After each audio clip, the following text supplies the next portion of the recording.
So what are normal and abnormal semen parameters? The most common test which we do for male infertility is semen analysis. Now in semen analysis, the important parameters which we check are the sperm count, the motility and the morphology.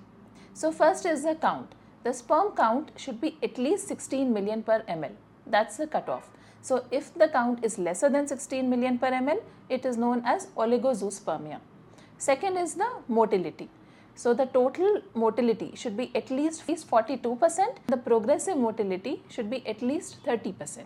That means that the fast moving sperm should be at least 30%. If the motility is lesser than that, it is known as asthenozoospermia. And then the third comes the normal morphology. So the cutoff for the normal morphology is 4%. That is the sperm percentage which are completely normal looking.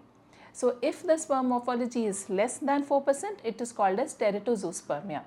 So sometimes in the semen samples, if the count, motility and morphology all are lesser than the cutoff, it is known as oligoasthenoteratozoospermia.